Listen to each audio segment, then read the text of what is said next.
Salut tout le monde, j'espère que vous allez bien, c'est Loïc de la chaîne Gata Volgar, bienvenue dans cette nouvelle vidéo. Aujourd'hui, on se retrouve pour le débrief du match Paris Saint-Germain et Stade de Troyes. C'était une rencontre qui comptait pour la 13e journée de Ligue 1 Uber Eats. Victoire dans la douleur des Parisiens, 4 buts à 3 au Parc des Princes. Mama Baldé avait ouvert le score à la 3e minute de jeu pour les Troyens. À la 24e, Carlos Soler égalise. À la mi-temps, il y avait un partout entre les deux formations. À la 52e, Mama Baldé s'offre un doublé. À la 55e, Léo Messi recolle les deux équipes à égalité. 62e, but de Neymar. 77e, Kylian Mbappé inscrit le 4e but parisien sur penalty. Et à la 88e, Palaversa réduit le score pour les Troyens. Mais ce n'est pas suffisant. Et avec ce résultat, le club de la capitale conserve sa place de leader avec 35 points. 11 victoires, 2 matchs nuls et 0 défaite, toujours invaincu. On compte 5 points d'avance sur le RC Lens 2e et 8 sur le Stade Rennais 3e. Alors, pour débriefer ces 90 minutes, pour parler du contenu de cette partie, dans l'ensemble, ça a été un match compliqué pour les hommes de Christophe Galtier. On a vu une équipe parisienne qui était en grande souffrance, surtout sur les phases défensives. On voyait que notre défense, c'était vraiment du carton, hein, on va pas se mentir. Hein, c'était une défense en carton qu'on avait dans cette rencontre. L'entame de match est pour les Troyens. Ils ouvrent très rapidement le score grâce à Mama Baldé à la 3e minute de jeu, suite à un centre d'Abdou Conté côté gauche. Ronny Lopez qui reçoit le ballon dans la surface et sert en retrait Mama Baldé qui allume Donnarumma d'une reprise de volée. 1-0, donc 3 qui mène très rapidement au score. Paris qui essaie de réagir avec des occasions de Messi, de Neymar ou d'Mbappé. Malheureusement, on bute sur une très bonne défense de 3. Les Troyens qui étaient vraiment très solides, très compacts, très bien organisés. Et à force de pousser, on est récompensé de nos efforts avec le but de Carlos Soler à 24e, suite à une belle ouverture de Neymar, l'Espagnol qui prend de vitesse la défense de l'Estac. Il dribble le gardien avant de marquer dans le but vide. Donc ça fait un partout entre les deux formations. Et c'est le score à la mi-temps. La deuxième période, c'est exactement la même entame que la première mi-temps. 3 qui profite du manque de rythme, du manque de concentration des Parisiens. On voit que Paris n'est pas concentré dans cette entame de deuxième période. Et donc 3 qui en profitent pour marquer le deuxième but, encore une fois avec Mama Baldé, sur une action qui venait encore une fois du côté de Mukiele. Et l'attaquant troyen qui reçoit le ballon dans la surface de réparation et enchaîne avec une frappe en pivot. Donnarumma est battu une deuxième fois. 2 buts 1 pour les visiteurs.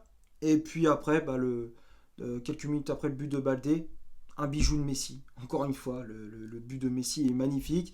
Tout part de Ramos, qui était monté et qui était dans les 30 derniers mètres. Il sert Messi et il voit qu'il n'est pas attaqué. Il enchaîne avec une frappe puissante. Gauthier Gallon, gardien de Troyes, ne pouvait absolument rien faire. 2 buts partout, tout est à refaire pour les visiteurs. Et puis le Paris qui, après le but de Messi, est, on va dire, je dirais pas qu'il est déchaîné, mais en tout cas, ils étaient vraiment sur une bonne dynamique et ouais, ils enchaînaient, ils n'arrêtaient pas de se créer des occasions, ils harcelaient les défenseurs troyens, que ce soit sur le pressing ou sur coup de pied arrêté. Et puis, on inscrit le 3e but avec Neymar à la 62e sur un beau service de Messi, une belle ouverture de la Pulga. Neymar qui conclut cette action avec une frappe puissante sous la barre. Gallon, le gardien troyen, ne pouvait rien faire. 3 buts à 2. Et puis 4 buts à 2 à la 77e avec le but d'Mbappé sur penalty. Avec un bon pressing. L'action, c'était Carlos Soler qui avait fait un gros pressing sur le défenseur troyen. Il récupère et puis il pousse le gardien à la faute. Gauthier Gallon avait fait une sortie un peu, comment dire, enfin il voulait sortir pour récupérer le ballon, mais Carlos Soler au dernier moment il s'est retourné et donc il provoque ce penalty. Et donc penalty transformé par Mbappé. Pleine lucarne, le gardien ne pouvait rien faire. 4 buts à 2 et puis à la 88e, Palaversa qui réduit le score sur une action un peu c'est du cafouillage sur un coup de pied arrêté, ballon mal dégagé par la défense parisienne et voilà, on s'encaisse encore une fois un but un peu bête. C'est vrai que c'est souvent sur les phases défensives, surtout sur comment dire, c'est vrai qu'on avait du mal à trouver la concentration. Enfin, tu sais, ce que je veux dire, c'est qu'on a du mal à rester concentré pendant 90 minutes. Tu vois, on a du mal à rester concentré à 100%. Donc, du coup, bah, quand on a des passages un peu vides, des passages un peu où il y a un trou d'air, tu vois, défensivement, bah, les adversaires en profitent pour marquer. Donc, il faudra vraiment rectifier coche parce que contre la Juve, même si je pense que ça va le faire, mais tu sais, on ne sait jamais, il faut s'attendre à tout que le Paris Saint-Germain, donc il faudra rectifier le coche, il faudra rectifier ce petit détail pour éviter de concéder des buts un peu bêtement. Maintenant, on va passer à la composition d'équipe que Christophe Galtier a mis en place pour ce match. 4-4-2 en losange, on ne change pas de système de jeu. Donnarumma dans les buts. La charnière centrale, c'était Sergio Ramos associé à Presnel Kimpembe, le défenseur français qui faisait son retour dans le 11 de départ après une grosse blessure et qui a récupéré le brassard de capitaine. Les latéraux, Mukiele à droite, Juan Bernat à gauche. Le milieu de terrain, c'était Verratti en 6. Vitinha et Carlos Soler en relayeur, Neymar en numéro 10 et le duo d'attaque Mbappé-Messi. Et les remplaçants, donc on a vu l'entrée en jeu de Nuno Mendes à la place de Juan Bernat, Marquinhos à la place de Presnel Kimpembe, Fabian Ruiz à la place de Vitinha au milieu de terrain, Pablo Sarabia à la place de Marco Verratti et Renato Sanchez qui a pris la place à Carlos Soler dans l'entrejeu. Bon, je suis tout tombé, c'est génial.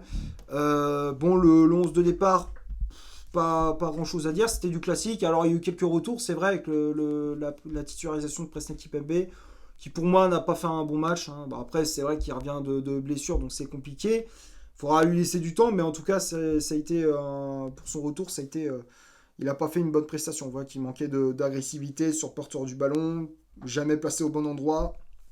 Pour moi, il n'a pas fait un bon match. Bon, après, c'est vrai qu'à côté de lui, il avait Ramos, donc bah, dans ce match-là, il n'a pas été bon non plus. Donc c'était compliqué, c'était très compliqué. On a vu aussi Carlos Soler titulaire qui a enchaîné une deuxième fois, pour la deuxième fois de suite, hein, une deuxième fois titulaire. Et puis après, bah, comme je disais, c'est du classique, quoi. C'est du classique. On va parler des chiffres de cette rencontre. On va commencer par le Paris Saint-Germain. 67% de possession de balle, 8 corners, 14 tirs au total, dont 11 tirs cadrés, 2 hors-jeu signalés. Et du côté de l'Estac, 33% de possession de balle, 4 corners, 11 tirs au total, dont 5 tirs cadrés, 1 hors-jeu signalé. Donc quand on regarde les chiffres, la possession de balle était pour le PSG, ça c'est clair et net. Les occasions, c'était très équilibré, mais 3, on va dire, ils ont profité des failles défensives du PSG pour marquer. Bah, c'est à chaque fois, dès qu'ils avaient le ballon, ils partaient en contre, et c'est là où ça nous a fait vraiment mal. C'était vrai, ça a été très douloureux sur les phases, sur les contre-attaques troyennes. Donc il faudra, comme je dis, il faudra rectifier le coche. Bon, les tops et les flops, on va commencer par Donnarumma.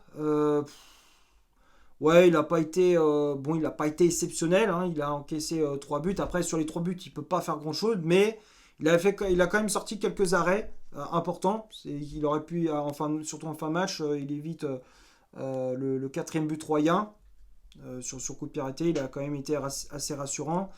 Donc, comme je disais, bon, il s'encaisse 3 buts, mais on peut pas lui reprocher grand-chose sur ces 3 buts. Donc, quand même, je le mets dans les tops, même s'il s'est encaissé 3 buts.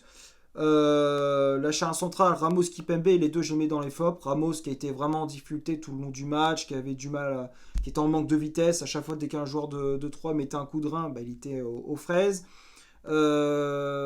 Kipembe, pareil, c'était à peu près la même chose. Après, comme je disais, il revenait de blessure, donc c'était compliqué.